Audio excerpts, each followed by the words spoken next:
Hi, my name is Robert Cothey, licensed real estate salesperson with Signature Premier Properties. Recently, my wife and I had the nightmare scenario of having our dog escape from our backyard, and to make matters worse, it was on the coldest day of the year. Now, spoiler alert, we did get her back within 3 to 4 hours, but it was a very, very scary time. The reason for this video is mostly to help others avoid going through what we went through, but if it does happen, we want to give you a roadmap on how to minimize the chances of not finding your dog and to being prepared. So why is a realtor making a video on recovering dogs? Well, first of all, it happened to us. It happened to me. So we have firsthand knowledge on the subject. And secondly, real estate is all about community. And there was a small army of people that helped us in our search efforts, and I want to pay it forward. I mean, one person driving around in a car is good, but a whole group of people aware the dog is missing is much better. This video is made for everybody, but if you happen to live in Huntington, New York, there's some bonus information and more specific details and more additional resources as a bonus plan. But in general, the information is for everybody. The first point I want to make is that mindset is important. It can happen to anybody, so be prepared. The law of attraction. The law of attraction roughly states that whatever you manifest in your mind ultimately could come true. So what you want to manifest is positive thinking, that you will recover your animal, things will be fine, you will get your animal back. Do not reverse the thought and think to yourself, oh my God, this is horrible, I'm powerless, we're never going to see this animal again. Now this video is not intended to switch people into positive thinking, but once I turned around my mindset and thought to myself, okay, I have to start working smarter and not harder, then from that point on, the search efforts greatly improved. And matter of fact, that's what turned around and got us to find our dog. Avoidance and prevention. Avoidance and prevention. Among other things, I'm rescue certified in scuba diving. And during the rescue certification class, what we learned was that it is better to prevent something. Let's put it this way. If the Coast Guard helicopter showed up to medevac a patient, you probably missed a lot of clues, a lot of small, teeny tiny rescues that could have happened along the way. It's better to look at your dive buddy in between dives and say, hey, you look a little green. Maybe we should sit this one out. It's the same holds true for losing a dog. Preparation and avoidance is more important than dramatic fines. Preventative yard check. Be vigilant with holes under your fence, with latches that are broken, with holes in the fence, with broken spokes of your picket fence. Be vigilant to those things. In our case, the wind actually blew a metal fence open using the garbage can as leverage to push it open. But our latch was broken. If we had that latch fixed or more bungee cords on it, it could have been prevented. Prevention number 2, supervision. On the day that our dog escaped, I was a little distracted. I was kind of fighting with a morally bankrupt cell phone provider regarding their customer service policies and trying to upgrade my wife's phone. I was not myself. I was fuming. I was on the phone for hours. These were hours that I wasn't thinking to myself, okay, I wonder where the dogs are. They were in the backyard. Well, I just assumed they were in the backyard. Apparently one of them wasn't. Know your animals. The same dog who escaped is always the dog who tries to shoot out the front door every time we leave the house. Now we have a double door, so we can always close one door while we're in the hallway area, and now the dogs can't get to us and then go out the front door and leave the front door. Our dog sitter has to leave in the back of her house because then she knows the dogs are inside the house and then she can go through the gate so they don't escape. Because she doesn't have a double door, there's only one door between our dog and escaping. Step 2, identification. Prior to the incident, we had a no collar at home policy. They're Pomeranians, they get matted hair, so they weren't wearing a collar. But we're not completely reckless because both of our dogs are chipped. A tracking chip is a tiny device that's implanted under animal skin. And in the event that the animal is found, a veterinarian or an animal shelter can scan the animal and find the number associated, and then the centralized database tells the people who the owner is. Now, collar. Obviously, if our dog was wearing a collar, whoever found the animal could have just read on the tag our name and telephone number and got the information almost immediately. So that's even an additional form of protection besides chipping the animal, because there's no guarantee the animal had a collar on, so therefore it's unidentifiable. So a chip is something that they can't lose. GPS and Wi-Fi tracking. These days there are all sorts of devices. Some of them are GPS, some of them are Wi-Fi, some of them are a constant stream telling you where the animal is. Others will tell you where the last ping if the animal passed a certain public Wi-Fi internet, so at least you know which quadrant the animal is in. I'm not going to recommend one manufacturer or the other, but it's worth doing your research, because if you have an animal prone to escaping, you might as well have some kind of tracking so you can just follow on the cell phone where the animal went.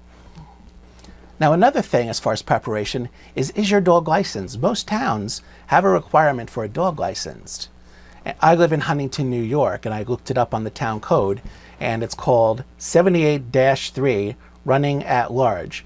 It carries a first-time offense between $500 to $5,000 for a first-time offense of an animal found out in the public. And by the way, the fines go up from there. Step 3, be prepared. If you go to my website, www.robertcothey.com, as written on the titling, you can download a free list of items that you should do in advance, such as look up the local telephone numbers for animal control and town hall and the local non-emergency police station and veterinarians in the area, because they're the first people to be contacted when somebody finds an animal. So I guarantee you, if you do this in advance, if this incident does happen to you, you wouldn't be thinking as clearly when this is all happening. So be prepared in advance, and things can recover faster. Okay, now the second part of this video is what if the incident does happen, the day of the incident, to guarantee, or not guarantee, but to create a potential safe return of your animal. Step 1, immediate neighborhood first. Do not get in your car yet. Don't drive around, because earlier on, it's more likely the animal is closer to home before it starts spreading out its perimeter.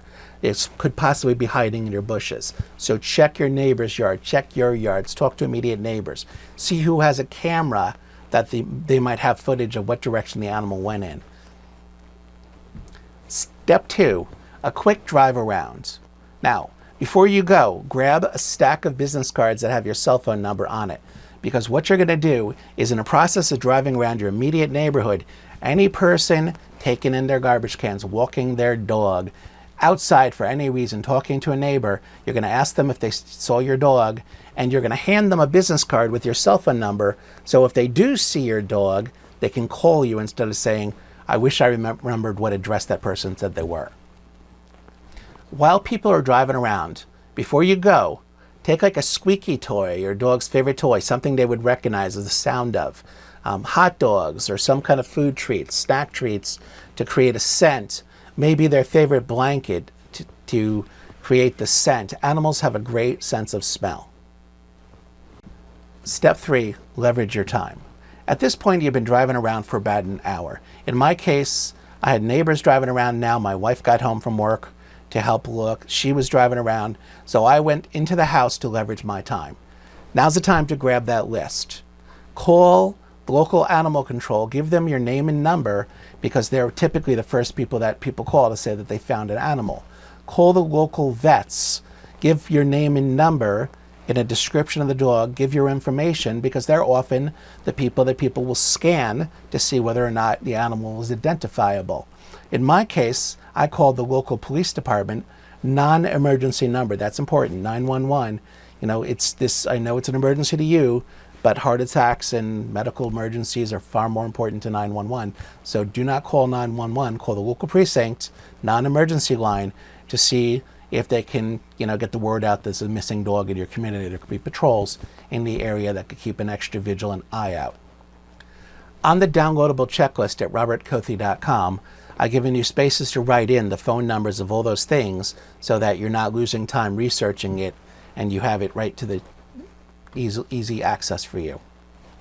Social networking. Now that we're leveraging our time, get online. If you subscribe to local community groups or lost pet groups or animal groups, put a posting, a picture of the animal, your contact information, a town where area the animal was last seen, and of course how to contact you. Because if 60 people forward that and 60 people forward theirs, it becomes exponential. Now you have 3,600 people forwarding this all throughout the town and the community and the country. Another tip is, if you can afford to, try to leave somebody home, just to scan the area, to keep checking the local area, the neighbor's bushes, see if the dog comes back, if it's a familiar place. Leave your fence open. You've heard the expression, it's like closing the barn dogs after the horse escaped. So the same thing here. Leave the fence open because your pet might be more familiar with your backyard and want to go straight in, and be an easier way to find the animal if you see them in your backyard. Next, check familiar places. Do you have a favorite walking route that you always take a certain lap in a certain direction that the animal is programmed to go in? Do you have animal friends in the area? Do you have play dates? In the case of our first dog, whenever she escaped, she would always go 1.5 blocks away to her best friend, who was a corgi, and just go into their backyard and end up playing with them. And they would just give us a call and say, hey, sweetie just came to our house. And now we, got her back. What's the personality of your animal? Is the animal timid? You're probably going to have to look through bushes and backyards and hiding places. Is your animal friendly and loves people? Case of our dog who got loose, she walked right up to a person. The person picked him up, put him in the car, and started looking for us. Now, these are some of the things that I did, but since I knew I was making this video now, I watched more videos of helpful people who also had additional advice. If it's taking too long and it's been more than a few hours, you should have posters and signs. Now, certain towns, it's illegal to post signs anywhere for any reason. So you want to make sure you're doing it legally. But if you can post a lost animal sign throughout the community, as part of your preparation kit, have the poster ready to go with pictures of the animal and sheets that you can just print out, so you don't have to waste the time building it, if it's possible that it could happen. Another idea that another video said is that get special markers that you can write on the back of your car window that says lost animal, describe the animal, and your phone number, because people might see your animal throughout their life, and then now they have a way of contacting you with the phone number. There are certain kinds of pens that come off the windows when you want to remove them. As I did, and I said earlier, take a handful of business cards. Any human you see, give them a card. It should have your contact information, like your cell phone, so they can immediately call you and say, I'm on 4th and Pine, and I see your animal. And lastly, the final tip is do not give up. I was lucky to get her back in 3 to 4 hours, but some people could be weeks, sometimes months. So this is an exercise. You cannot give up. Every couple days, check with animal control. Did they find the animal? Check their website. See if there's postings of found animals. Join groups that post found animals. Visit local animal shelters and see if your animal might have showed up there. Don't just decide that the search is over. Check daily until you succeed. It could be weeks or months, but a recovery is a recovery, and that's good news. A final Huntington note. I promised you more local knowledge with Huntington. I have a friend of mine who does computer repair, and she's already established a network of people in Huntington that help find animals. They have websites, they have resources. So if this happens to you and you live in a Huntington area in New York, give me a call on my cell phone. Contact information is on the titling, and I would be happy to introduce you. She can put it out on social networking with her network, and in certain cases, her friends will help drive around, including myself, because this has happened to us, and she's also helped a friend of ours' dog get recovered. I want to pay it forward and join the group and drive around with them to help find Huntington lost animals. So if you live in Huntington, New York, here's a bonus resource of people that are happy to drive around for complete strangers. As I said earlier, remember, prevention is better. Get out there. Supervise, check your fences, check your latches, check the holes in the ground. If your dog's a digger, fill in the holes. Be vigilant. If you need concrete underneath the fence, go with the concrete. But remember, prevention is better than having to do a search. Thank you for watching, and I look forward to making more videos that are helpful to the community.